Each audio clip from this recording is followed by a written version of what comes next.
दर्शकों, आपका Hindi hope channel में स्वागत है। फिर से मैं अपनी नई सीरीज़ फिर से लेकर आ रही हूँ, पार्ट 2।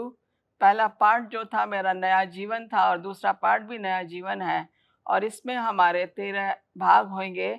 आज मैं आपके सामने पहला भाग जो लेकर आई हूँ और आज जो है मेरा टॉपिक है वो है कि क्या मैं अपने भाई का रखवाला हूँ।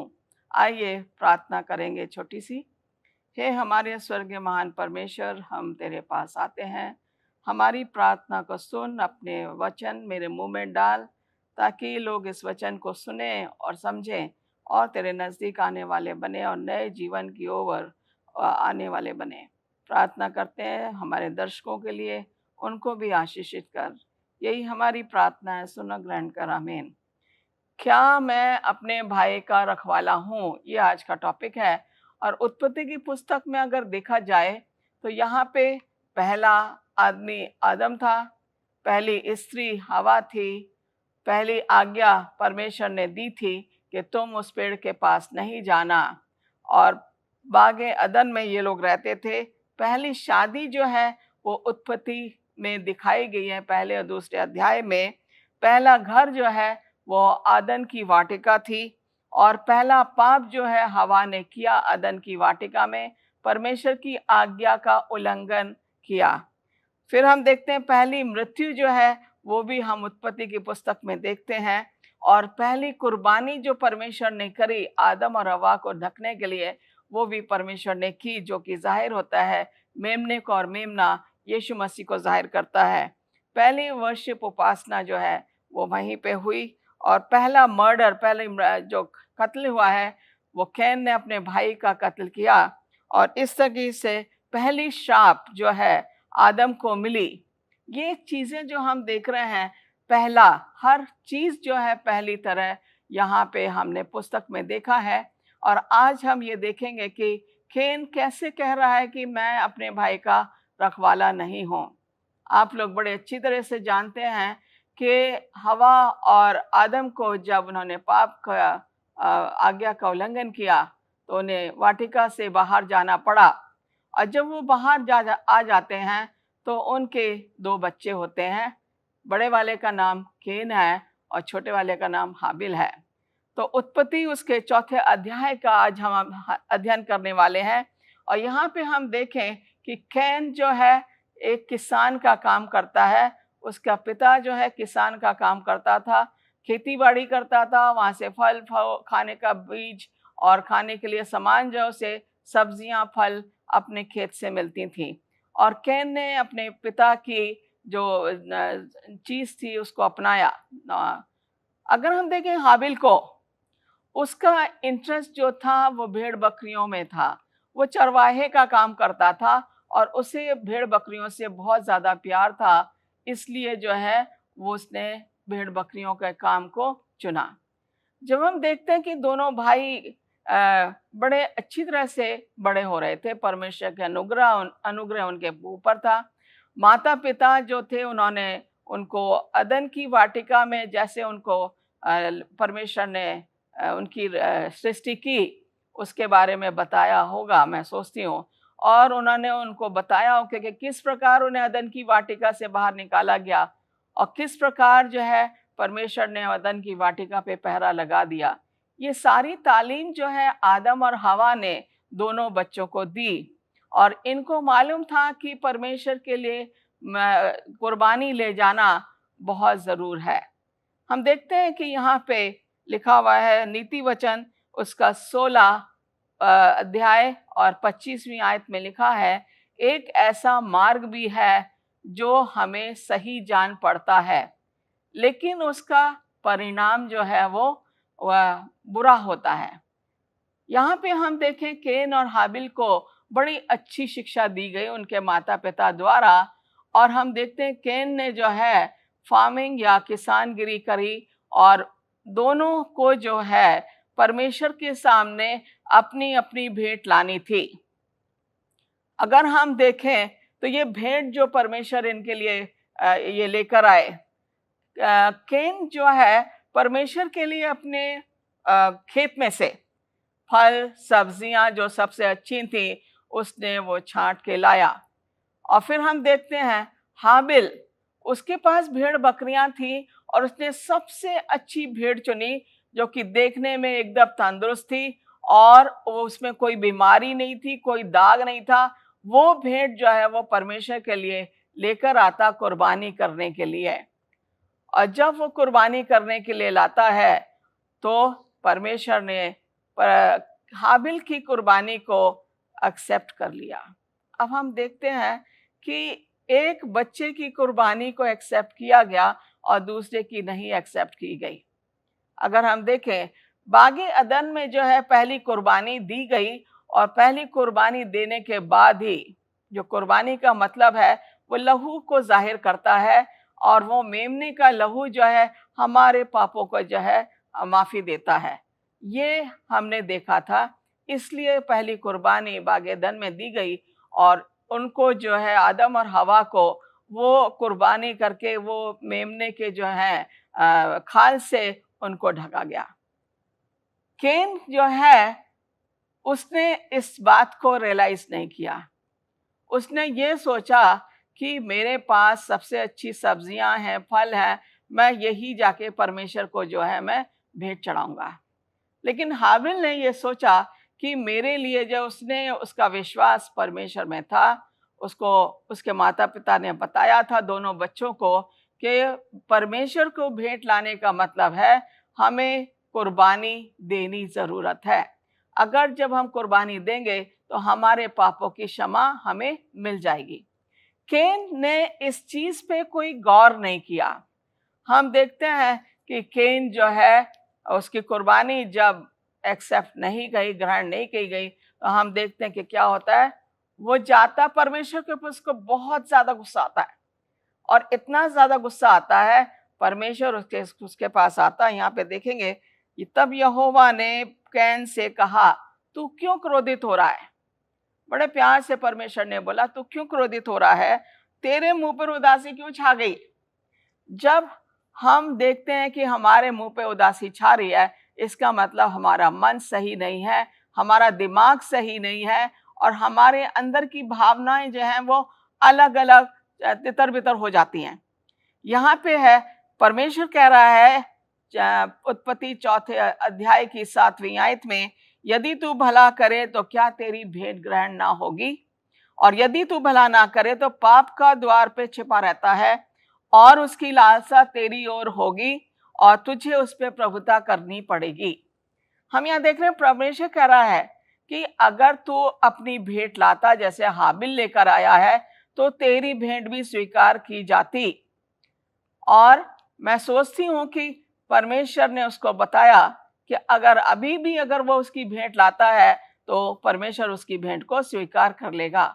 मैं सोचती हूँ कैन में घमंड था क्योंकि वो नहीं चाहता था कि मैं अपने भाई से वो भेंट लूं या मेमना लूं, या उसका विश्वास में कमी थी परमेश्वर के अंदर। उसे परमेश्वर के ऊपर इतना ज्यादा क्रोध आता है कि वो क्रोध जो है परमेश्वर पर नहीं निकाल सका। जब हमारे को परमेश्वर के ऊपर क्रोध आता है तो हम परमेश्वर के ऊपर क्रोध नहीं निकाल सकते। हम इधर उधर हमारे बच्चे या हमारे दोस्त या हमारे घर का परिवार का कोई सदस्य है उस पे हम अपना गुस्सा निकाल देते हैं, और कैन ने भी ऐसा ही किया। आइए उत्पत्ति उसके 4 अध्याय में देखते हैं कि कैन ने क्या किया। यहाँ पे देखें 8वीं आयत में, तब कैन ने अपने भाई हाबिल से कहा, जब वे मैदान में थे तब कैन ने अपने भाई हाबिल पर चढ़कर उससे घात किया। अजीजों, अगर देखा जाए कैन हाबिल के ऊपर चढ़ के उसके घात किया। उसने देखा था कि कुर्बानी किस तरीके से उसके माता पिता देते हैं। वो गले के ऊपर जो है वो उसको गले को हलाल करके और फिर परमेश्वर को भेंट देते हैं। वो उसके ऊपर चढ़ा और उसके ऊपर चढ़ के उसने जो है कुर्बानी दी। उसने जो है कुर्बानी, उसने अपने भाई को घात किया और घात करने के बाद शायद उसका गुस्सा, शायद जब उसने देखा होगा उसका भाई मर गया है, उसका गुस्सा शायद शांत हुआ होगा, लेकिन उसके मन में पछतावा नहीं था। जब उसके मन में पछतावा नहीं था तो परमेश्वर उसके पास फिर आता है और पूछता है तेरा भाई कहाँ है। और कैन बोलता है मैं नहीं जानता। यहाँ पे लिखा हुआ है मालूम नहीं। कैन बोलता है नवी आयत में मालूम नहीं। क्या कैन को मालूम नहीं था कि उसका भाई कहाँ है? बिल्कुल, लेकिन उसने परमेश्वर से झूठ बोला। हम जब एक पाप करते हैं तो हम दूसरे पाप में भी पड़ जाते हैं। यहाँ पे उसने कहा कि क्या मुझे नहीं मालूम मेरा भाई कहाँ है। दूसरा उसने क्वेश्चन किया क्या मैं अपने भाई का रखवाला हूं? आगे देखें आप इसी की दूसरा भाग में, क्या मैं अपने भाई का रखवाला हूं? हम अक्सर देखते हैं कि जब हमारे घर में परिवार में दो बच्चे हैं तो हम ये कोशिश करते हैं कि बड़ा भाई है तो उसको कहेंगे कि छोटे की देखभाल करना। क्योंकि कैन बड़ा था, उसकी ये जिम्मेदारी थी कि अपने छोटे भाई की देखभाल करे। लेकिन यहाँ पे वो कह रहा मुझे तो मालूम नहीं मेरा भाई कहाँ है। इसका मतलब ये है वो बताना मांग रहा कि ईश्वर तुझे पता होना चाहिए, क्योंकि तूने उसकी भेंट को ग्रहण किया है, तुझे पता होना चाहिए मेरा भाई कहाँ है। मैं तो जिम्मेदार नहीं हूं। उसने पूरा का पूरा जैसे लांछन परमेश्वर के ऊपर लगाने की कोशिश की कि तुझे पता होना चाहिए, तूने उसकी भेंट स्वीकार की है। और इस तरीके से उसने अपने भाई को जो है बोल दिया मुझे नहीं मालूम, झूठ बोल दिया। हम देख रहे हैं कि पहले उसको गुस्सा था, गुस्से के बाद गुस्सा आना उसके लिए ठीक नहीं था। परमेश्वर ने कहा क्या तू भेंट लेकर आता तो तेरी भेंट स्वीकार नहीं होती? परमेश्वर चाह रहा था कि वो उसको जाए और दोबारा अपनी कुर्बानी दे, फल सब्जियों की नहीं, एक मेमने की। लेकिन कैन ने इस बात से नकार दिया और उसने अपना गुस्सा अपने भाई पे निकाल दिया। और गुस्सा निकाल के जो है परमेश्वर उसको पूछ रहा है और उसको कह रहा है मुझे नहीं मालूम, मैं उसका जिम्मेदार नहीं हूं। यहाँ पे हम देख रहे हैं उसने कहा तूने ये क्या किया। अब परमेश्वर उससे कहा तूने क्या कर दिया, क्योंकि परमेश्वर जानता है कि उसका भाई कहाँ है।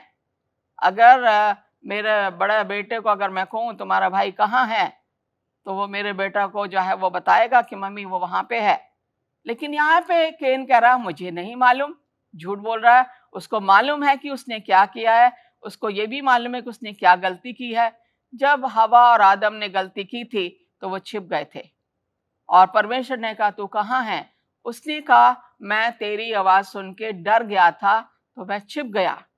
उसने कहा क्या तूने उस फल का पेड़ का फल खाया? और उसने कहा ये स्त्री ने जो तुझे दिया है इसने मुझे दिया और मैंने खा लिया। यहाँ पे कैन जो है लांछन नहीं लगा रहा, मगर ये कह रहा है कि मुझे नहीं मालूम मेरा भाई कहाँ है। कैन ये बताना मांग रहा है कि मैं उसकी जिम्मेदारी नहीं हूं, मैं जिम्मेदार नहीं हूं। और उसको, वो भी बड़ा है, उसको अपनी जिम्मेदारी खुद उठानी चाहिए। लेकिन वो ये नहीं जानता था कि परमेश्वर को मालूम है उसका भाई कहाँ है।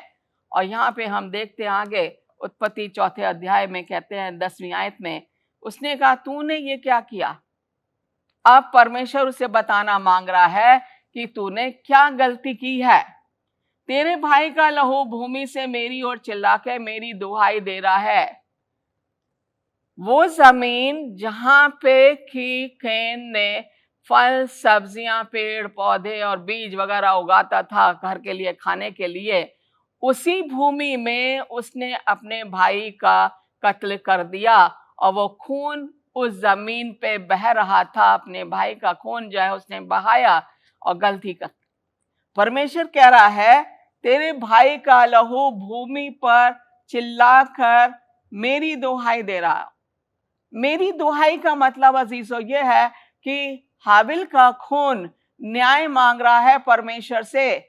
मेरी क्या गलती थी कि मेरे भाई ने मुझे कत्ल किया, मुझे न्याय चाहिए। इसलिए यहाँ पे लिखा हुआ है तेरे भाई का खून चिल्ला के, भूमि से चिल्ला के वो बता रहा है कि मुझे न्याय चाहिए। जब हम गलती करते हैं और किसी निर्दोष इंसान के साथ गलत करते हैं तो वो चाहता है कि उसके साथ न्याय हो। यहाँ पे तो कैन ने अपने भाई को ही खत्म कर दिया और उसका भाई जो है उसकी भूमि से उसका लहू पुकार रहा है कि मेरे साथ ये कैसे हुआ और मेरे साथ न्याय होना चाहिए। 11वीं आयत में अगर हम देखें यहाँ पे लिखा हुआ है इसलिए अब भूमि जिसने तेरे भाई का लहू तेरे हाथ से पीने के लिए अपना मुंह खोला है उसकी ओर से तू शापित है। अब परमेश्वर ने जब देखा कि कैन ने बहुत बड़ी गलती की है, जब आदम और हवा ने गलती की थी तो उसने उन्हें शापित किया और उनको बताया कि वो भूमि पे उन्हें काम करना पड़ेगा, पसीने की रोटी खानी पड़ेगी। यहाँ पे परमेश्वर दूसरी बार केन को जो है अब सजा दे रहा है, ऐसी सजा जो कि केन कह रहा है मेरे लिए बहुत भारी है। यहाँ पे कह रहा है कि इसलिए अब भूमि जिसने तेरे भाई का लहू तेरे हाथ से पीने के लिए अपना मुंह खोला है, उसकी ओर से तू शापित है। इसका मतलब यह है कि जिस भूमि में वो सब्जियां उगाता था, जिस भूमि में वो अनाज उगाता था, दाल चावल और सब्जियां, फल और दुनिया भर की चीजें वहां उगाता था, अब वो भूमि जो है उसके लिए वो नहीं उगा पाएगी। केन के लिए वो भूमि जो है शापित हो गई है। अगर वो उसमें सब्जियां, अगर वो उसमें अनाज, अगर उसमें दाल, उसमें जो भी चीज उगाना मांगता है, वो भूमि उसको वो अनाज या दाल वो नहीं उगाएगी उसके लिए, बल्कि उसके लिए फसल खराब हो जाएगी जब वो उगाने की कोशिश करेगा। यहाँ पे कह रहा है कि तू शापित है, तेरा भाई का लहू जो है वो भूमि में गिर गया है, इसलिए वो भूमि के कारण तू शापित है और तू अब किसान का काम नहीं कर सकता। सिंपल लैंग्वेज में ऐसा है, चाहे तू भूमि पर खेती करे तो भी उसकी पूरी उपज फिर तुझे ना मिलेगी। परमेश्वर कह रहा तू कितनी भी मेहनत कर ले खेत में जाके, चाहे तो कितना हल चला ले, कितना पानी डाल दे, कितना खाद डाल दे, कितना बीज डाले, लेकिन वो भूमि तेरे को जो है फल नहीं देगी। वो भूमि जो है एक तरह से वो शापित हो गई है और तू उसमें कुछ भी उगा ना पाएगा। पहली चीज तो परमेश्वर ने से बोली कि तू भूमि पे जो है कुछ भी उगा नहीं पाएगा। दूसरी चीज यहाँ पे अगर हम देखें तो परमेश्वर ने उसे दूसरी क्या सजा दी, उसने कहा, आइए 12वीं आयत के नीचे जाएंगे, तू पृथ्वी पर भटकने वाला और भगोड़ा होगा। ओके, दूसरी बड़ी सजा, पहली सजा भूमि से उसे कुछ नहीं मिलेगा, दूसरी सजा वो भगोड़ा रहेगा। अब देखते हैं, कभी कभी हम देखते हैं कि ये नोमैड्स जिन्हें कहते हैं, या एक जगह से दूसरी जगह जो जाते हैं परिवारों को लेके, या टेंट में रहते हैं, और वो 2 महीने या 3 महीने एक जगह रहेंगे और फिर वहां से कूच कर जाते हैं अगले स्थान के लिए। तो यहाँ पे जो है परमेश्वर ने उसे एक और सजा दे दी। वो सजा क्या थी? तू भटकने वाला इंसान हो जाएगा, तू एक जगह नहीं रह पाएगा, तेरा कोई घर नहीं होगा। कह रहा पृथ्वी पे भटकने वाला भगोड़ा होगा, मतलब तू एक जगह से दूसरी जगह भागता रहेगा। 13वीं आयत में कह रहा है, कैन ने यहोवा से कहा मेरा दंड सहन से बाहर है, तूने मुझे बहुत बड़ी सजा दे दी। पर उसने अभी भी अपने पाप का पश्चाताप नहीं कर रहा है। अभी भी उसे ये नहीं लग रहा है कि उसने गलती की है, ना वो क्षमा मांग रहा है परमेश्वर से, मगर ये जरूर कह रहा है, परमेश्वर तूने जो है मुझे बहुत बड़ी सजा दे दी है। कह रहा मेरा दंड जो है मेरी सहन शक्ति से बाहर है। मैं एक जगह से दूसरी जगह कैसे भागता रहूंगा? मैं क्या खाऊंगा अगर मैं एक जगह से दूसरी जगह भागता रहूंगा? क्या मेरा काम होगा? और इस तरीके से जो है परमेश्वर से वो क्वेश्चन कर रहा है।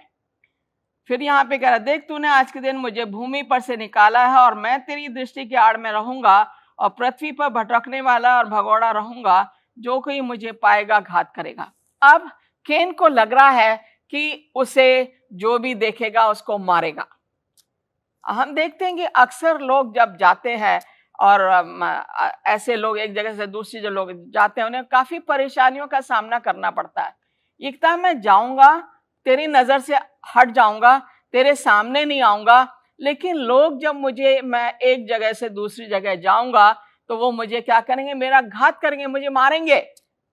और यहाँ पे जो है ये चीज केन ने पहले नहीं सोची थी, जब अपने भाई के साथ उसने उसका कत्ल किया। इस कारण यहोवा ने उससे कहा, जो कोई कैन की घात करेगा उसे 7 गुना बदला लिया जाएगा। कहता, तू बेफिक्र रह, मैं तेरे साथ हूं, मगर तेरे पर मैं एक चिन्ह लगा रहा हूं। वो चिन्ह यह है कि जब भी कोई तेरे पास आएगा तो तेरा ऊपर चिन्ह देख के, जो निशान मैंने तेरे को दिया है उसको देख के कोई तेरे को घात नहीं करेगा। परमेश्वर ने यहां भी अपनी दया दिखाई है कैन को और बोल रहा है कि तुझे कोई मारेगा नहीं, तू निश्चिंत होके जा। लेकिन भूमि शापित है और भूमि से तुझे कुछ नहीं मिलेगा, तू भगौड़ा ही रहेगा जिंदगी भर। हम देखते हैं कैन के वंश के जितने लोग हैं वो भगौड़े ही है। हम देखते हैं कि कैन ने माफी नहीं मांगी, कैन ने पछतावा नहीं किया। कैन और हाबिल को दोनों को बराबर की ट्रेनिंग मिली, बराबर की सीख मिली अपने माता पिता से। पहले माता पिता हैं जिन्होंने अपने बच्चे को बताया कि वो परमेश्वर का दर्शन कैसे करते थे, परमेश्वर कैसे उनके पास बागे एदन में आता था, परमेश्वर कैसे उनके साथ बात करता था रोज शाम को। लेकिन जिस दिन उन्होंने आज्ञा का उल्लंघन किया और वो पेड़ से, जीवन के पेड़ से जो फल खाया, उसके बाद से पाप की जो है एक चादर उनके सामने आ गई और परमेश्वर के साथ उनकी दूरी बढ़ गई। लेकिन परमेश्वर ने उन्हें छोड़ा नहीं। परमेश्वर ने कैन को भी नहीं छोड़ा, उसको बोला तेरा चिन्ह लगा हुआ है, इस चिन्ह के द्वारा तुझे कोई घात नहीं करेगा। कैन ने जो अपना जीवन बताया। हम देखते हैं कि 2 भाई हैं, एक ने जो है बुराई के रास्ते पे गया और दूसरा भाई जो है वो सच्चाई के रास्ते पे था। हाबिल जो है परमेश्वर के साथ विश्वास में था, इसलिए उसकी कुर्बानी ग्रहण की गई। कैन जो है परमेश्वर के साथ विश्वास में नहीं था और वो अपने दुनियावी चीजों में था और उसके अंदर जो था वो शैतान की रूह थी और इसलिए वो शैतानी आदत उसके अंदर आई। और जब उसे गुस्सा आया, कहीं भी बाइबल में नहीं लिखा कि हाबिल को गुस्सा आया। कैन ने नया जीवन खो दिया, हाबिल को मार के हाबिल ने जो है कुर्बानी दी और परमेश्वर के लिए उसके लिए नया जीवन बन गया।